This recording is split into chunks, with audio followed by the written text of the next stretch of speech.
Okay, you can begin. Pleasant good afternoon, Mr. Bisu, classmates. Firstly, let me take this opportunity to thank Mr. Medina and Audi for laying the foundation because before you can understand others, you need to be able to understand self. So so myself and Mr. Bobby Ramkisoon will be presenting today, understanding others. Good afternoon, Individuality, class. Good afternoon, Mr. Bisu. individuality and commonality. We as humans are more alike than we are different. In any group setting, you can identify with others who look like you, either by these factors, by gender, by racial or ethnic characteristics, by age group, by symbolic attire, example, the Star of David, which is worn by our Trinidad and Tobago Police Service on their crests. You can also identify with others through expression of common ideas and shared experiences regardless of their visible characteristics. Finding some people like you creates a feeling of association called social identity. And this leads to identification of subcommunities. But on a transcendent level, something binds you to everyone around you. No matter how different they may seem, you all have some common purpose, such as valuing the goals of an organization to which you belong. Example, an association or a sporting club which you may be a part of. The challenge of leadership is coming to a common purpose. From the vast differences of individuals in a situation and finding commonalities to create a we from a group of individuals. Do you think that gender influences attitudes and behavior? Anybody? Do you think that it makes a difference? Does gender really influence attitudes and behaviors?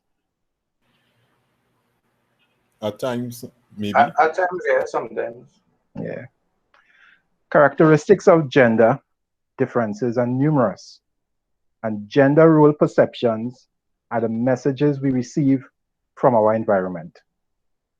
Some parents try to avoid gender role or sex role stereotypes by letting their daughters play with trucks and giving dolls to their sons.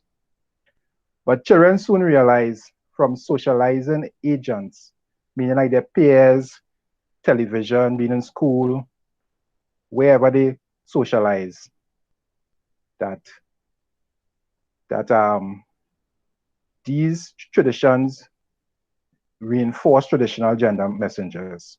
Sorry. To understand how men and women become who they are, we can learn this from children's development. The way we play in childhood establishes patterns of how we work and communicate as adults. Boys often play outside in rough games, and extroverted leaders shout commands in competitive team settings, where winning or losing is important. Example, in a football game, rugby game, cricket match, stuff like that, competitive sport. Even video games often have elaborate hierarchical systems with complex rules that involve dominating or annihilating enemies are frequently preferred by boys.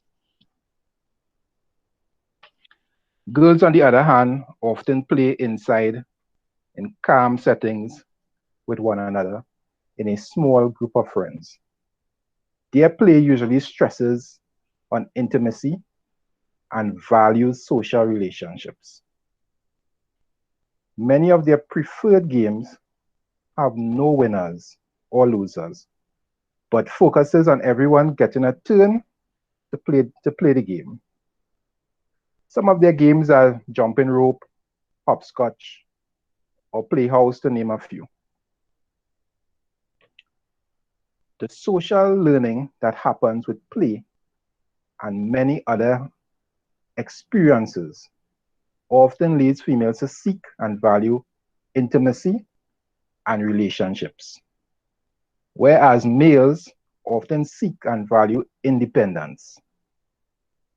Intimacy is key in a world of connection in which individuals negotiate complex networks of friendships, minimize differences, try to reach a consensus, and value the appearance of superiority, which would highlight differences. Independence is key because a primary means of establishing status is to tell others what to do, and taking orders is a marker of low status. Men and women tend to hold different attributions for their successes and their failures. Women tend to credit their successes to external factors like luck or being in the right place at the right time. And they attribute their failures to internal factors like not being prepared. Many men, on the other hand, tend to credit successes to internal factors like being prepared and capable, and attribute their failures to external factors like fate and like others not doing their part or just plain bad luck. However, psychological and physiological data on self-linked traits suggest that the degree of overlap between sexes is as important or more important than the average differences between them. Both men and women are capable of making good decisions, leading effectively, being responsible group members, and communicating with clarity, but they do it differently. Understanding cultural diversity. Culture encompasses everything about how a group of people thinks, how they feel, behaves. It is their pattern of knowledge. Culture is the sum total ways of living, including values, beliefs, aesthetic standards, linguistic expression, patterns of thinking, behavioral norms, and styles of communication, which a group of people has developed to assure its survival in a particular environment. Culture, therefore, is a broad term that could be applied to an office, a campus, or a group of people who share a common race or ethnicity. Many cultures coexist simultaneously in any group. However, effective leaders need to develop an appreciation for multiculturalism to build inclusiveness, collaboration, and common purposes. Culture has often been described in terms of race and ethnicity. Race is a concept used to identify large groups of human species who share more or less distinctive combination of hereditary physical characteristics. Historically, however, race has been a very powerful aspect of life in the United States and continues to impact every campus today. It has been used to marginalize whole groups of people, and students on campuses experience racism every day. The relational leadership model, with its emphasis on inclusion and empowerment embraces the belief that the group, team, organization, community, nation, and the world will be made better when all participants are heard, made visible, and valued for their contribution. Historically, the dominant culture, which is the culture in the powerful majority, has not had to examine its belief and practices because it is not disadvantaged by those practices. The majority norms often become the standards used to judge others who are not in the majority. America's attention to racial and ethnic diversity has led to new awareness of what it means to be white and of European origin in the American culture. The phrase invisible knapsack, coined by Peggy McIntosh, 1989, describes the concept of white privilege. This weightless knapsack is filled with provisions that help you travel through life more easily. Even well-meaning people in the majority culture often take for granted the benefits of white privilege, which include shopping without being followed, being able to buy or rent housing of their choice, and easily finding toys and pictures that look like themselves. We must examine how characteristics of these forms of privilege may be attached to our expectations of what it means to be a leader or not to be a leader. And we must learn to value or recognize that leadership may take on different characteristics. I now hand you over to Bobby to complete the rest of the presentation. Thanks. Bobby? Yes, thank you, Mr. Silverton. Once again, pleasant good afternoon to Mr. Bisu and my classmates. In continuing the chapter 5 on understanding others, we look at understanding international diversity. Understanding how to work with persons from other countries is even more complex, but can be exciting and rewarding, can be an exciting and rewarding experience. All of us know by now, we're not living in a bubble, we're not living in a box. By click of a button, we are in connection with the rest of the world, right? And we see the different diversification, culture of other countries and people. To be successful in dealing with people from other cultures, managers need knowledge about cultural differences and similarities among countries. They need also to understand the implications of the differences and the skills required to act and decide appropriately and in culturally sensitive way. Knowledge about other countries becomes increasingly important as the world becomes more connected. Building multicultural appreciation.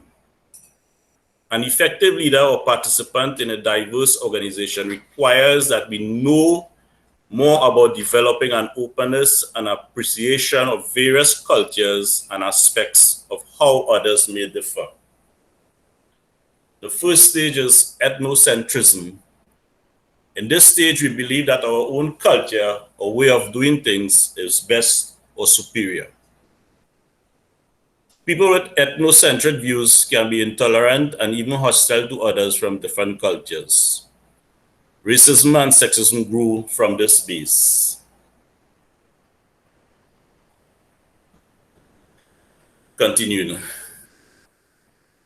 As we are aware of culture grows, we move to some level of understanding derived by experiences, acquiring information and knowledge.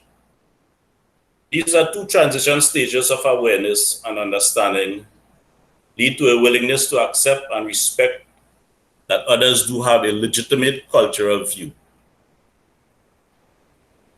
This tolerance has led to the recognition that it may be all right for others to hold the views and values they possess from their cultural view. This tolerance does not mean that everything about other culture or way of doing things is appreciated, but that a recognition of the strengths, assets, and value of another culture has occurred. For example, we have an appreciation for international food, music, and dance. This stage means comparing others to our own cultural views and becoming more subjective about this assessment. This leads to the next transition in selectively adopting values or aspects of another culture that are worthy of admiration.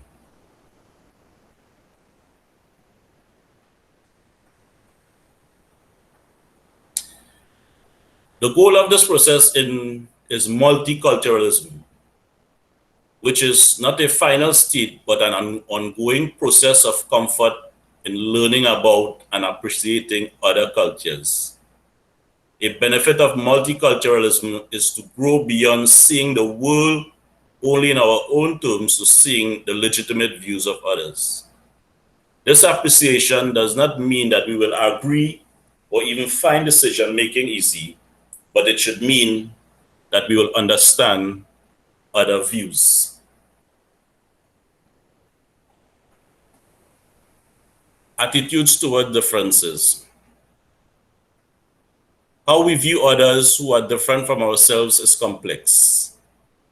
There is evidence that this is a developmental or sequential process during which we move from a complete unawareness as a child to some degree of acceptance or appreciation as an adult. Through the years, we begin to learn through positive and negative experiences. As a result of these experiences, some people learn to dislike and fear differences.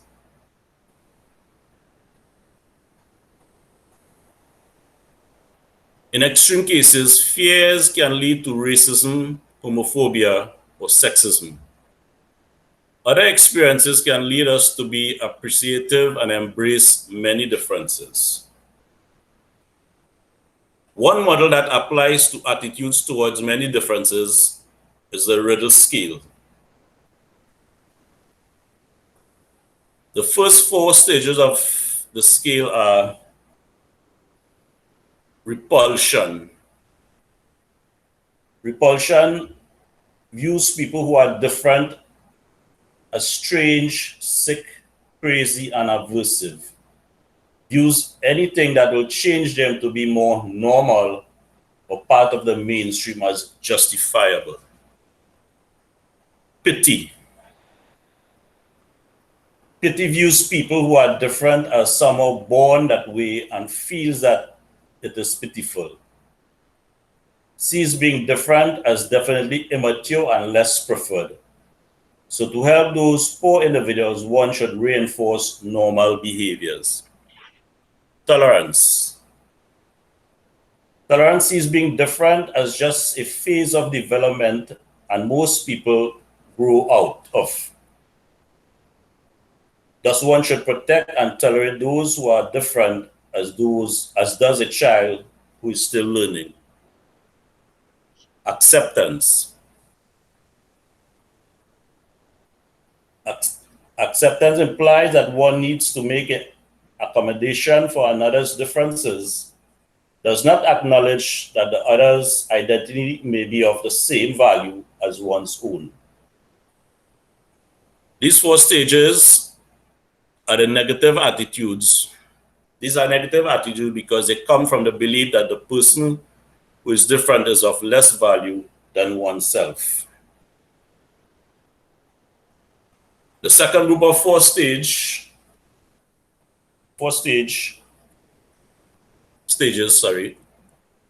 of scale are support. Support works to safeguard the rights of those who are different.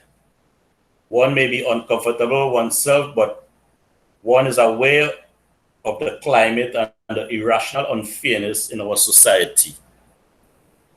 Admiration acknowledges that being different in our society takes strength. One is willing to truly look at oneself and work on one's own personal biases. Appreciation acknowledges that being different in our society takes strength. One is willing to truly look at oneself and work on one's own personal. Appreciation values the diversity of people and is willing to confront insensitive attitude. Nurturance assumes that differences in people are indispensable in society, views differences with genuine affection and delight, and is willing to be an advocate of those differences. These are the positive level of attitudes. Come on.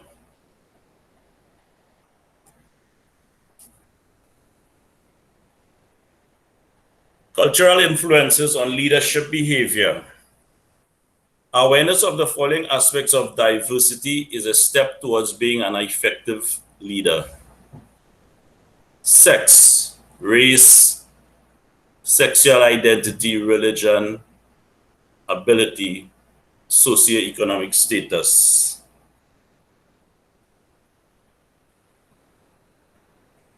Cultural influences on leadership behavior. No group is totally homogeneous, that is same. We differ in personality preferences, attitudes, styles, value systems, belief, and opinion based on our cultural influences. It clearly would be inaccurate to describe people based on only one aspect of their identity. Behaviors grow from a complex interaction of many salient background factors. It is more useful to observe people's behaviors and seek to understand their attitudes than to presume differences among people that are based on stereotypes. Communication. You may observe the following behaviors in a group. Some people may be highly verbal with strong oral traditions. Others may be verbally reserved, preferring thoughtful and emotional writing. Some may be outgoing, expressive, and emotional, whereas the cultural assumption of others lead them to be thoughtful, objective, and analytical. Depending on the mix of individuals, some will be open and revealing, whereas others will be closed and guarded.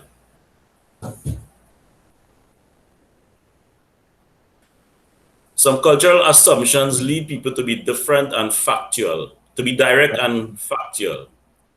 Others have learned to be symbolic and metaphorical. Some have been taught to value direct, bold eye contact. Others find respect in indirect body language. Some have learned to be timely and to value promptness, whereas other cultures value casual approaches. Continue on communication. Understanding the mix of preferred communication patterns in groups help the group to be more informed in its interaction. Instead of judging others to be wrong or disrespectful, it is useful to ask yourself the following. Within the person's context, how do I understand this action or practice? And how would they want to be treated? One aspect of communication found to be useful is the idea of speech communities. A speech community exists when people share norms about how to use talk and what purposes it serves. This can be important to keep in mind because persons from different speech communities may misunderstand each other. Speech communities can be determined by the following: gender, ethnicity, workplace interests, other groupings that share common core patterns about language and how it is used. For example, the members of a student government organization using acronyms and the inside jokes that would not be understood by others. It is important to remember that the key role that nonverbal communication plays. We communicate with our physical appearance, personal space, facial expression, gestures, touching eye contact, the expression of emotions, and orientation towards time. All of the above have cultural components.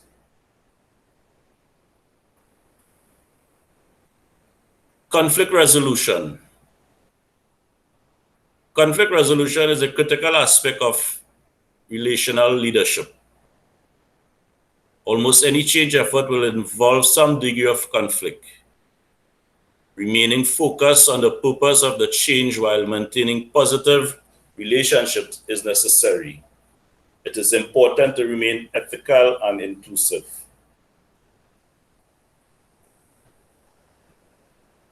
Decision making. The way in which decisions are made reflects either those who value the power of majority rule and prefer voting, or those who seek inclusion of the minority opinion and value consensus. Some groups believe that the hierarchy and the authority should decide. Others think the experts and those involved should decide.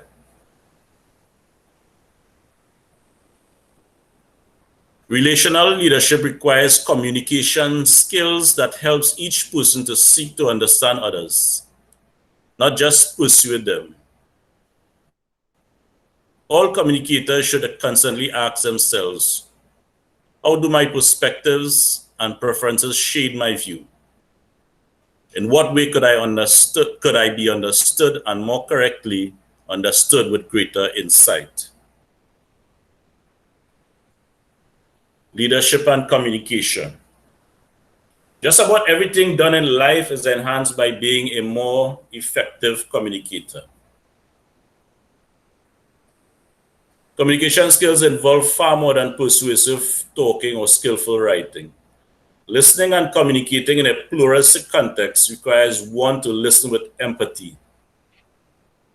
Listening with empathy is an intellectual and emotional participation in another person's experience. In contrast, sympathy is putting yourself in the other person's place but retaining your own perspective and still using your own standard of judgment.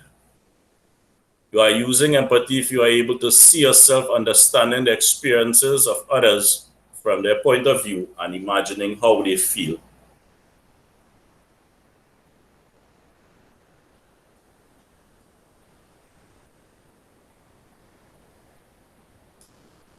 Assertive communication. In every communication, each person has a right to be heard and a responsibility to listen. Each has a right to make a request or ask a question, and the recipient has a right to make his or her own decision without an apology. Being assertive does not mean that you get your own way, but that you did what you could to be understood. Practicing relational leadership does not mean that the group would agree with all your suggestions, but that you would have done your best to respect their involvement.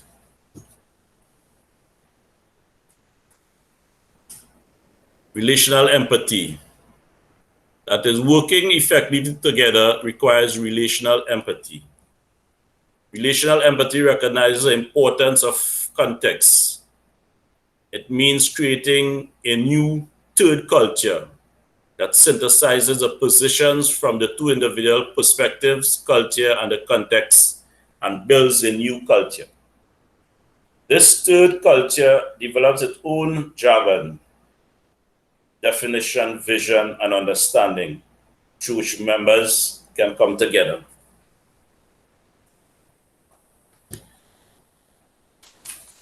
In summarizing this chapter,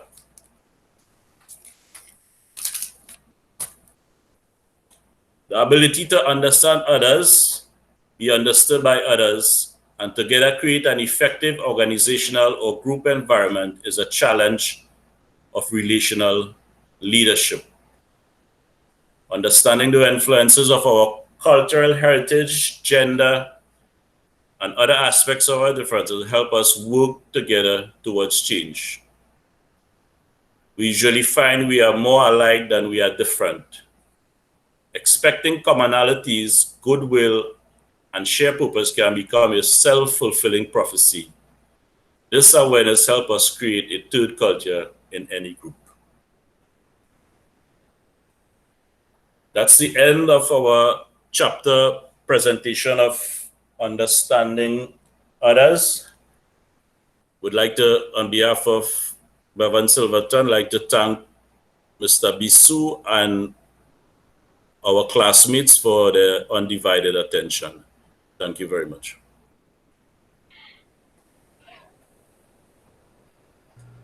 All right, are there any questions that people would like to ask at this time?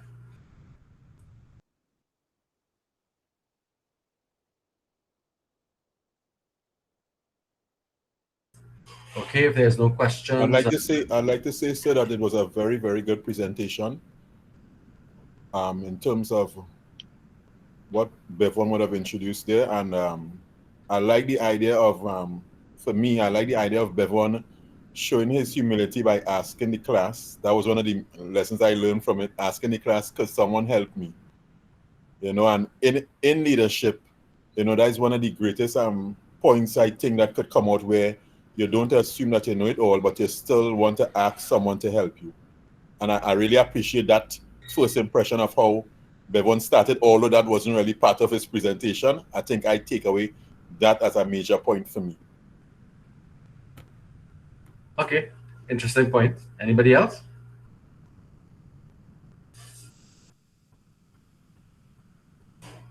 All right, well, if not, I'll stop the recording.